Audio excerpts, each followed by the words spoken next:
Yeah. Today we saw the movie Texas Chain Saw Massacre. It was awesome. And I'm home right now because, you know, there's a lot of stuff happening in the streets, bad stuff.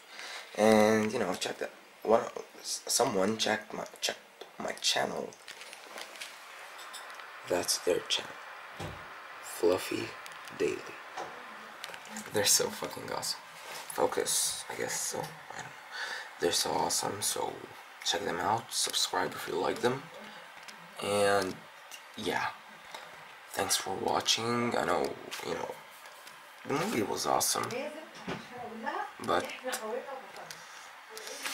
my mom's talking loudly. But you know, I didn't do anything, like, I'm sorry, you know.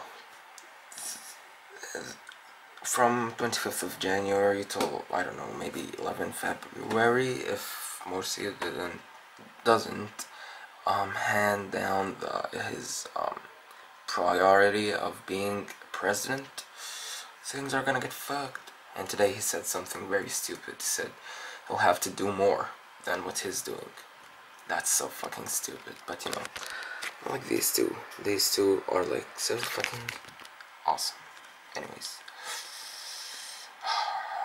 Texas Chainsaw for the win. Yeah.